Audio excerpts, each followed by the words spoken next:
Hello, everyone. Thanks for joining us this afternoon. This is going to be our first Zoom webinar here at the McGee Firm, where I bring in experts in other industries that are related to the senior industry. So some of you guys might have heard me speak, maybe even multiple times, about estate planning, but I thought it would be a nice change of pace to start bringing other experts in from other areas that are real important for you all to know about, or maybe for your parents to know about. So today, this is the first person I thought to bring in was Miss Lisa Perkins. And Lisa is with Senior Living Specialist. And the name really, I think, kind of describes exactly what you do, right, Lisa? Exactly. Okay, so tell us a little bit about yourself, your background, and the company that you're working for. Okay, so I have been in healthcare 27 years. I have spent probably the last 15 in the senior industry. So I've owned a home care agency or personal care, so I'm familiar with that side. I've been in nursing home for 5 years, another agency that is similar to what I'm doing now for a little over 5 years. And now I decided to work for a local owner. So we are here in the Dallas-Fort Worth area.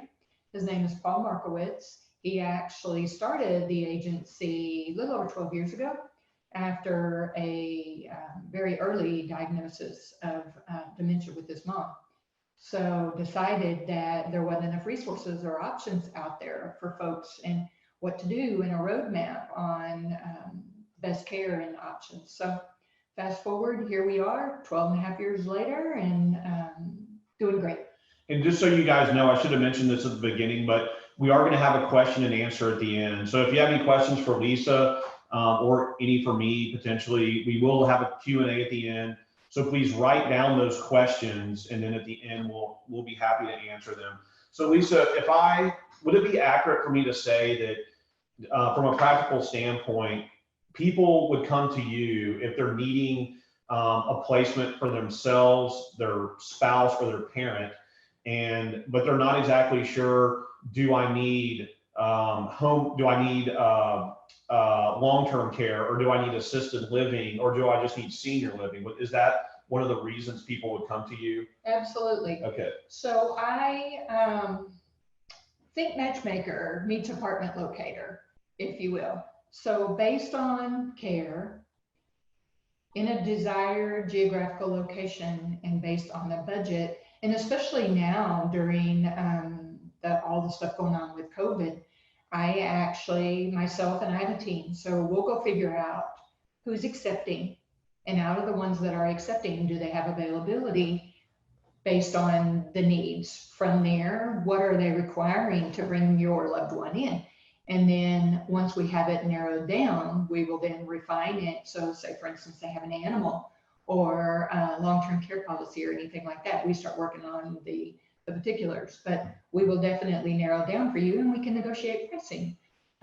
Okay. So makes it easy. So basically, if I told you, for example, if I said, look, my mom has these medical needs, she's such and such age, and we want to have her in this certain geographical area, maybe the certain part of Tarrant County or Dallas or Denton County, and here's our budget, here's how much we have to spend.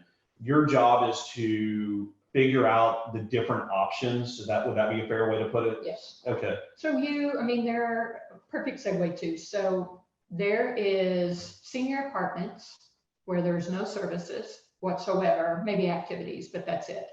There's independent living, which would have it's a hybrid. They would offer meals, there's activities, there's housekeeping, transportation, typically it's staffed, and all the utilities are covered. So you could do something like that, and then if budget is tight, bring in care. You could they typically have caregivers on site. So you could bring that in, it's typically cost effective, kind of a hybrid to assisted living. But then there are two kinds of assisted living. There's type A, which means they can process commands, if you will, and that sounds harsh, but if they were to say, Brandon, I need you to get out of your bed, get in your wheelchair, go to your door, make a left, and go to the end of the hall and wait, that you would be able to hear it, process it, understand it, and do it without any assistance. That's a type A. Type B is up to 2-person assist. So that's typically, and then there's level of care and then memory care. So yeah, I put together a plan and figure out how to creatively, cost effectively make it work. But the other that I didn't mention is a care home. So licensed by the state, typically owned by a nurse, and a fraction of what an assisted living would be, but it's a home in a neighborhood. Okay. So then a smaller number of residents as well. And with care homes, would that normally be for somebody who's maybe working with a smaller budget? Would that be a fair way to say it? Absolutely, but it's also sometimes, especially with dementia, someone that isn't actively exit seeking, but maybe, like Lewy body is a good example.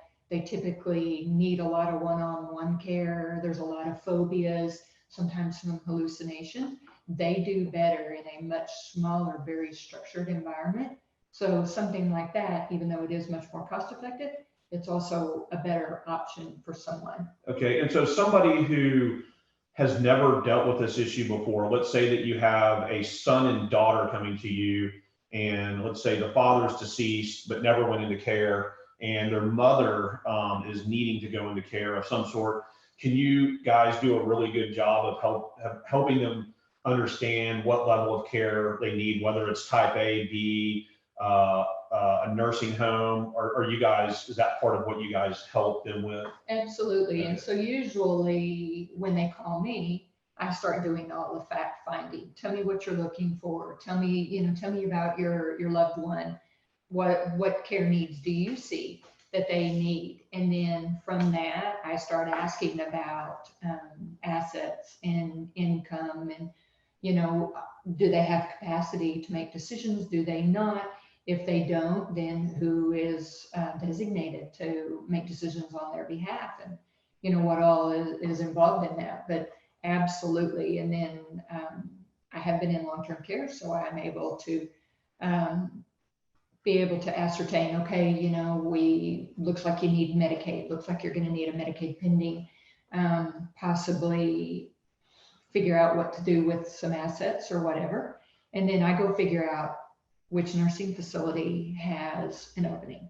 And then if there is any estate planning, then I'm calling Brandon and, hey, this is what's going on. This is what they're needing. And we figure it out. I come back with them with a roadmap. Okay, these places can accept. This is your estate planning expert. All these things need to happen. And then I can help set up tours or whatever else I need to do. Okay, great. And so that is important. So a lot of these communities, they do have the possibility, they'll let, of course, right now with COVID-19, they're not going to, but when we're not in a bad virus situation, they will let families come tour and interview the people who work there. Absolutely. Okay. And now what we're doing, and it's not ideal, but a crisis isn't ideal either. So we're able to do virtual tours. And so you might be sitting in the parking lot and you're talking with someone, and with an iPad, they're actually walking through the community. Okay, this is one apartment, this is the other apartment, this is the beauty shop, this is the dining area, and kind of as you're walking down the hall, they can also make introductions to staff and to other employees. So it's, like I said, it's not ideal, but it's better than not being able to see it at all. And it's also, without going in there blindly, you have the ability to, at least to the best of your ability, do your due diligence. The other, sure. And Brandon and I were talking about this earlier, in my opinion, for what this is worth, don't wait till there's a crisis. Know the places that you're interested in, or at least the top 1, 2, or 3, so that when a crisis does happen, you've already been there, you've already toured, you already know what will work. And it's just reaching out to me and saying, okay, we've got to make a decision, and this has happened. Can you call our top 3 and see who has availability? And so Are they accepting? What do we need to do?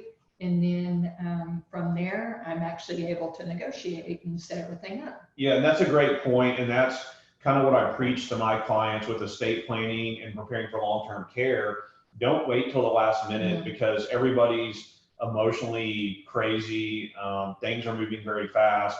And so if you know that, my husband just had a stroke, and in 4 days, the hospital is going to release him, and there's maybe mental issues, physical issues, and he's going to have to go into care, it's much better to already know ahead of time what your options are. So I think that's a really good point. Also, let me ask you this. So kind of generally speaking, what separates somebody who can be an independent senior living from somebody who needs assisted living? What do you see as the primary features that would either have you recommend, okay, this person needs assisted living, or this person's okay to be an independent living? Well, sometimes it's as simple as money. Looking at the assisted living, the room and board charges and level of care charges versus going to independent living, what their room and board rate is, and then what adding personal care would be, and it's math. But the other is, if money isn't an object and they just really want to stay in independent living, are they safe to be there? So are they bolting for the door? Are they a fall risk? Mm-hmm. Is it really financially feasible to keep them there with 24-hour care, or with all this, popping in and making sure that they're okay? So it's literally sometimes numbers, but it's also what's going on.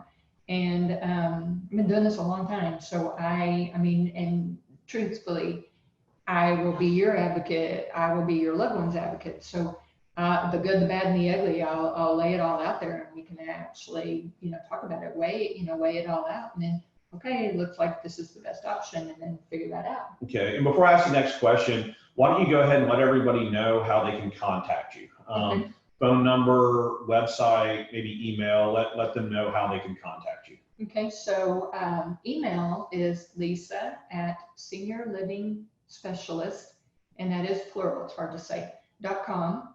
My phone number is 817-692-5049, and that is a smartphone, so you can text me, email, or call.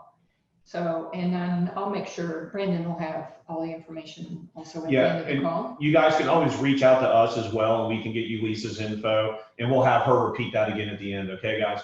But next question. So what is it that distinguishes somebody that can either be in assisted living and that's acceptable, or they need to go a step up and they need to go into skilled nursing or memory care? Where do we get a divide there? So with assisted living, we'll just go with the assumption that they're all going to be a type B, which is the full care. Not all of them are the same, even though they all are licensed the same. Some of them are known for having a higher acuity than others. And in my opinion, once things start happening, you don't want to have to keep moving them. It's very difficult, and it's traumatic. And then in addition to being very unsettling. And so I try real hard we need to get all this right the first time. And so if they're doing okay now, but there's the potential for things to start happening, then maybe we go ahead and we look at an assisted living, but where they have a component to be able to add in memory care. Okay. And it's still right there in the community, and it's easy to make the transition. The difference between, in my opinion, for assisted living and memory care is, besides memory preservation, behaviors. Okay. Are they combative, resistant to care? Are they aggressive? Are they a flight risk? Yes. Are they bolting for the door? Right. But truly the behaviors, sundowning, not eating, not willing to take their medication. Memory care is definitely much more equipped to handle those type of behaviors, and they're not afraid of them either. And so we could go to the assisted living, and even though they're a little cheaper,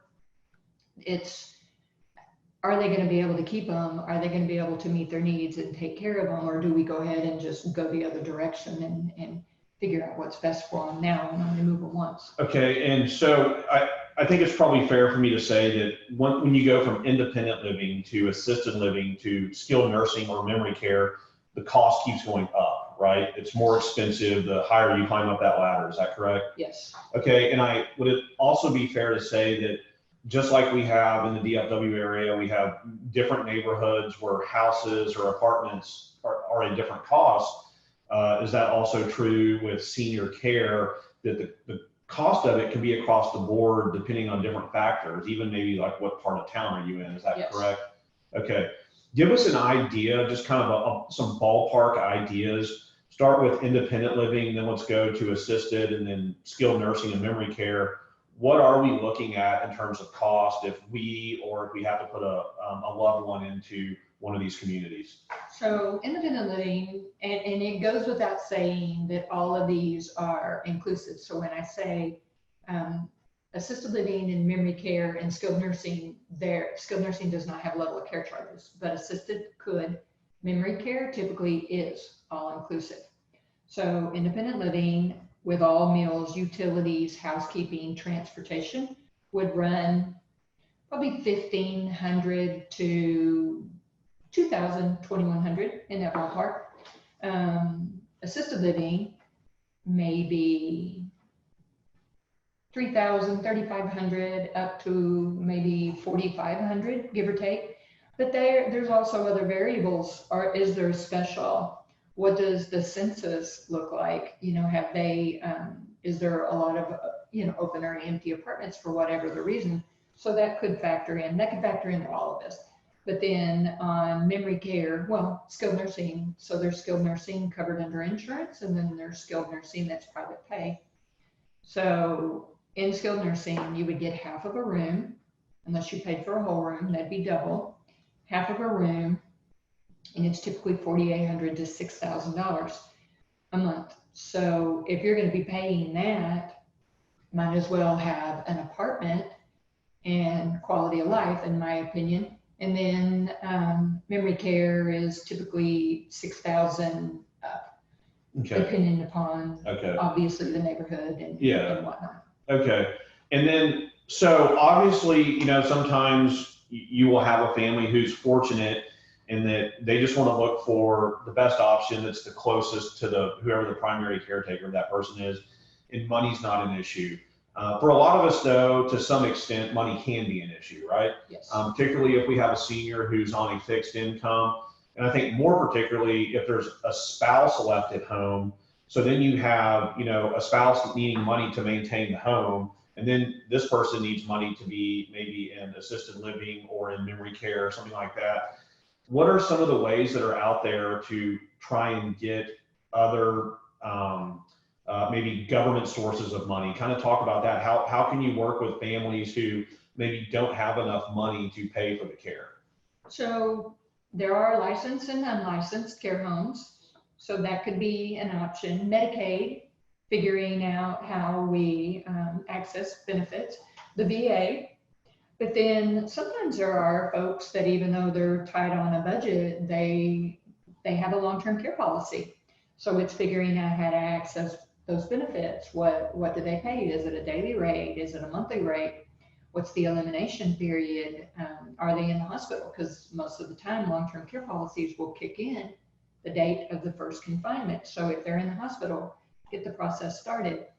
But the main thing normally is, I think there's only 5% that actually have long-term care policies. It's a very small percentage. So most of the time it's private pay, accessing VA benefits or Medicaid. And then it's back to, okay, do they qualify? What do we need to do? Is there a window to get any assets protected? And when it comes to Medicaid and VA, this is a two-part question. Do you see that, number one, as a very detailed area? And then number two, oftentimes you think that requires help from a legal professional to navigate those waters with Medicaid and VA? Absolutely. And especially now with VA lining up more or mirroring more what Medicaid does, I think one of the only differences is the look back. And so it's less, but you absolutely, if you're going to go the Medicaid route, you absolutely need to see what your options are, what can be protected, what protecting them versus what is the penalty to protect them, that kind of thing. So absolutely, we need to do that. I mean, and just to kind of circle back to something, just because, in my opinion, just because someone has money doesn't mean we need to spend it.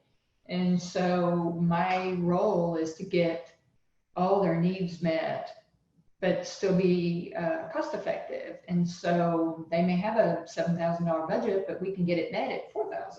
Okay. And because I do have the ability to negotiate rates, and they're not asking me, when I say that, the communities, they're not asking me for specifics. They're asking me to actually vet the information. So I don't have to tell them how much money all they want me or expect from me is that they're able to pay their prices.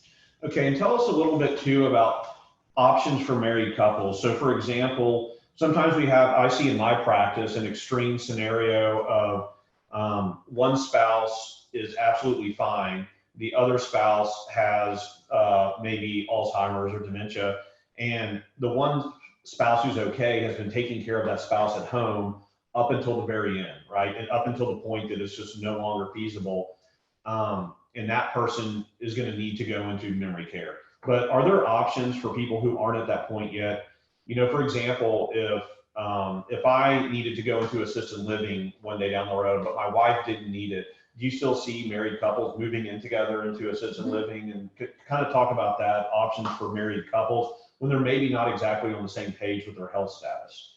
So what I would find out is what is the goal, is the spouse that doesn't have the care needs, do they want to stay home? So then figuring out a budget, what their bills are, what they're going to need to live to stay there.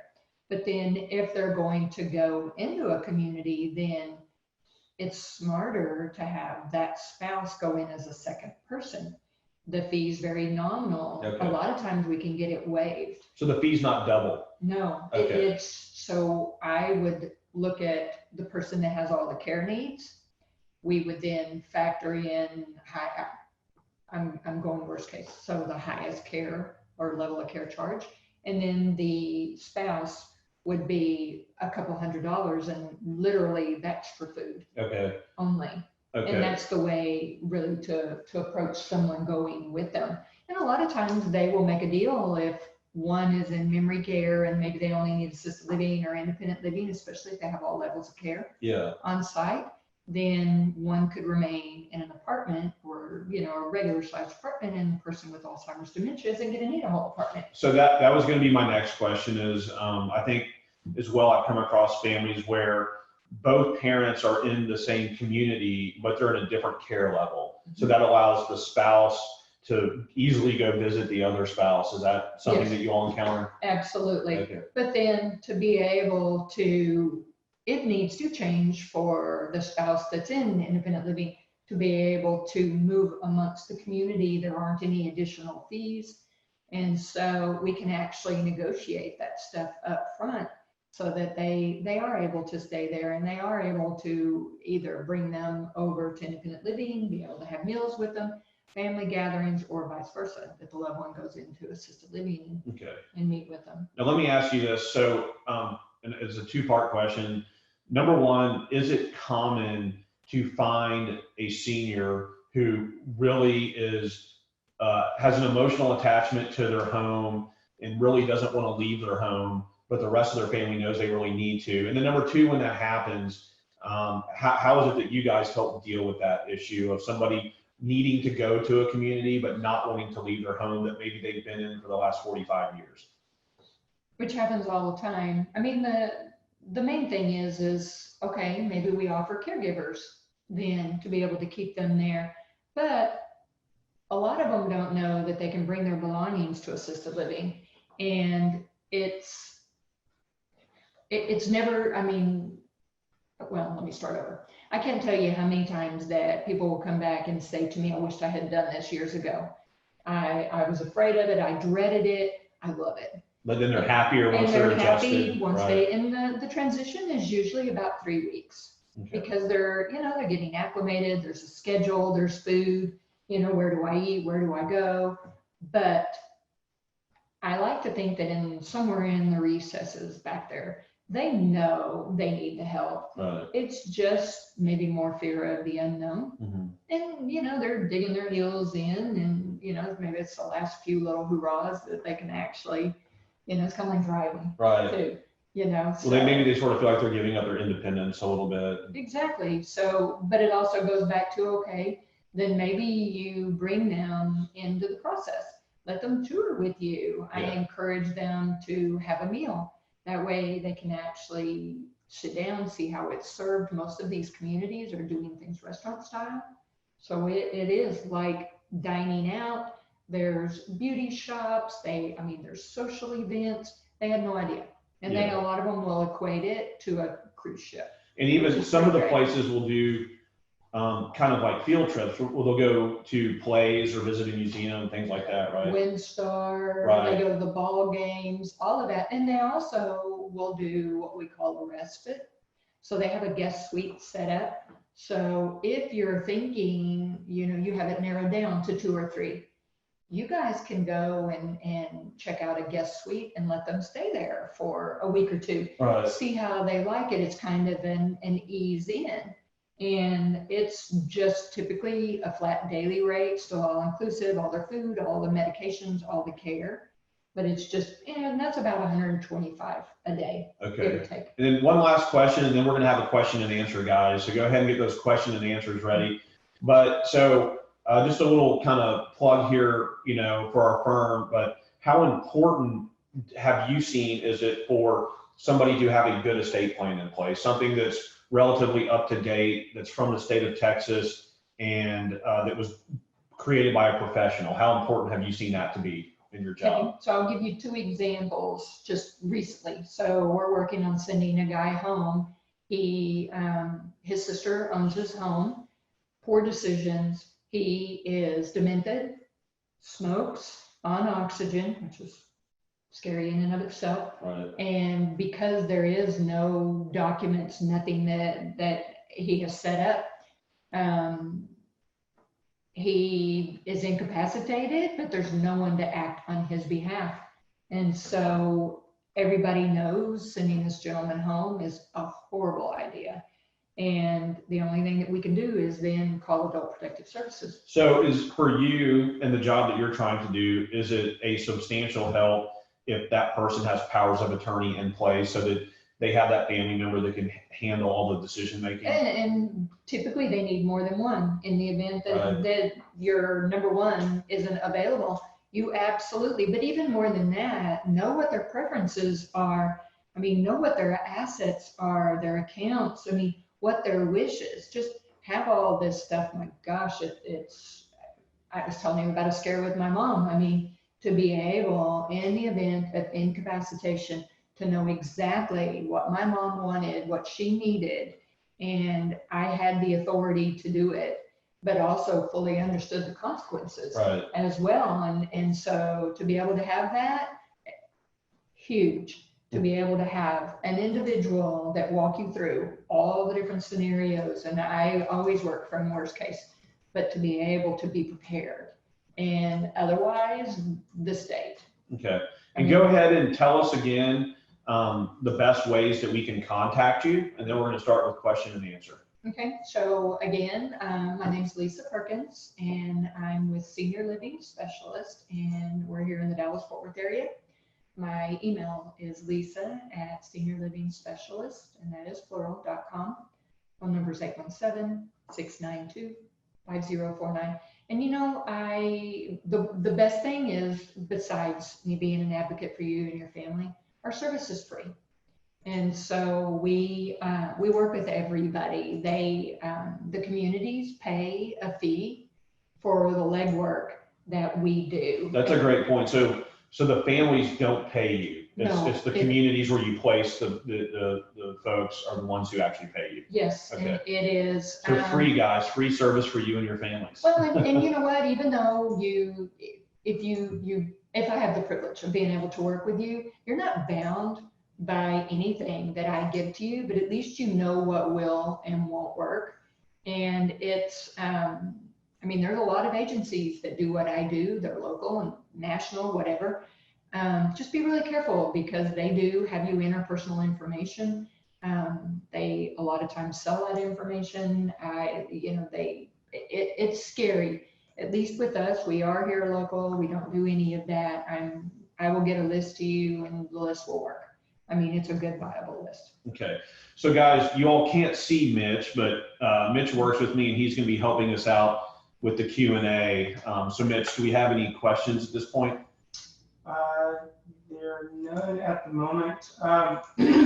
So if anyone does have questions, you can type them into the Q&A box, and I will read them out loud, and they will be answered. Or there should be an option for you to raise your hand, and if you do that, I can actually unmute someone's microphone, and then you can ask it directly. Well, So, it's a lot of information we've covered in our 30 minutes, a lot of information. Yes. And it's, I mean, this call, this video could end, and then it's, oh my gosh, Right. I thought of something. So I mean, I'm always available. I work really hard to not let the day end and all my calls not be returned. So if you think of something, I'm available. Brandon's always available, whatever we can do, and I'm happy to help. Yeah, guys, Lisa's a really good resource, and we've even seen times where really there probably wasn't something that was in it for her to help out, but she's helped out because she likes to help in these circumstances. So please feel free to reach out to Lisa if you have any questions. And then if you lose track of her contact information, you can always call our firm and we can get that for you. But I think, do we have a question, Mitch? Is that right? I did get a question. Okay. So someone asked, do you follow up after you've placed someone? I do, and I try to follow up within the first week, and then I will follow up again after a month, because like I was saying, the transition period is typically about 3 weeks. With that said, it's my phone, it's always on. If you get there, if something happens, whatever, we'll fix it. We'll get, I mean, if we made a bad choice, I mean, if something happens, if there's an adverse reaction to something, we'll make it right. I mean, we will absolutely. So I will follow up after, I'm sorry. No, go ahead. Well, so this just another question came into my head, and I'm not going to ask you to name names at all, but do you, having worked here in the Tarrant County area for a number of years in this field, do you kind of have a mental list of places that you would tell somebody, no, you don't want to go there. You don't want to send your loved one there. So can you already kind of help weed out the places that maybe the people don't get treated that well? Well, and first off, you know, I try to give everybody the benefit of the doubt. I Right. try to work with everybody. It would be terribly unprofessional for me to speak ill of. I wouldn't want someone to speak ill of me. With that said, I will nudge them in another direction. Okay, sure. Like I said, we would never ask you to name names, No. but you have a good sense of places Unless that, it's horrific. right. Unless I mean things are happening, I have no problem saying that. You Right. do not want to go there. Okay. Otherwise, you might, like you said, nudge somebody in a different direction. Okay. Well, you know, Understand. you can say, you know, I've heard some things. There's been Yeah. some staff turnover. There, you know, we have some things that are cause for Yeah. alarm without, which is all public information, and not But- saying anything and derogatory. Just like, you know, working with an experienced estate planning attorney, one of the benefits of working with somebody experienced in your field is that knowledge of here's things that are maybe a little bit better, here's things that maybe aren't quite as good. So that comes into play. Absolutely. Any other questions, Mitch? We got another one. Okay. It's how full are the typical senior communities? Okay, so independent living, because they're typically cheaper, stay about 85%. The smaller assisted livings run probably about the same, depending upon the size. So when I say small, up to about 35 residents, that's considered small. Probably 35, 40 to about 60, 65 is medium. So medium hovers around that same amount. The higher ones typically are a little less. Care homes, because they're smaller, capacity for them could be 6 or 7. A lot of times they are full and full with a wait. And so it's important, if you find something that you like, even if they do have a wait list, go ahead and put a deposit down, you know, and get on the list. And I'm curious, what if in DFW, if somebody finds a senior living community that they want to live in, but there is a wait list, what do you see as kind of the ballpark time frame for that? Is it 6 months, 12 months? Usually for assisted living, 3 to 4 months, Okay. not long, but What about a senior independent living community? What's the kind of average? a month or two, because That's not no, and a lot of people are living in the senior apartments or in independent living that really probably shouldn't. Yeah. And they're then in they and have out to of the go to- hospital. Yes. Right. Okay. And so things do change pretty quickly there, and a lot of times in the middle of a lease or in the middle of a month, and they're having to move immediately. So those do change. So if there is a place that, you know, if I'm lucky enough to get to work with you and narrow down, and we find a place, absolutely put a deposit down. And even if you put multiple, the deposits are refundable. Okay. But at least to get you on the list. And I'm asking this both for the benefit of our audience here and also myself to some degree, maybe with my mom one day. But do you guys work outside of DFW at all? If somebody says, hey, I'd really like to maybe be in a little bit more rural of a setting, I'd like to be in Parker County or Wise County or Johnson County, will you guys go to other areas of Texas to help families place a senior? We, as far as anything in the Dallas-Fort Worth area, we go as far as San Antonio. I go into Parker County. I go into Johnson County. I mean, we're working on moving a family to Tyler. So we've got relationships in Houston and all in that area. So absolutely. Okay. I mean, we have relationships. But the other thing is that a lot of these communities that we work with national contracts. And so we may be based here, but we could actually access helping find something somewhere else. In Atlanta or Charlotte, North Carolina. And we move that all the time. And I mean, I can help as far as someone to help pack up, an estate sale, medical transportation, caregivers to help with all this. So I really can help. I mean, as far as resources and whatever we need to do. Any other questions, Mitch? No. Okay. No more questions. Well, thank you guys so much for watching, and I hope you guys learned a lot. I know I did. I learned a whole lot, Lisa. So Thank you. I'm going to assume you guys probably did too. Again, anytime y'all have any of these issues that are coming up in your family, or if you, like Lisa was saying, if you just kind of want to get ahead of the curve and do some early investigating in the event that maybe you'll make one of these moves in the future, or you may have a parent that may need to do that in the next few years, please contact Lisa, or you can contact us and we'll get you in touch with her. But thank you guys and have a good afternoon. Thank you. Have a good day.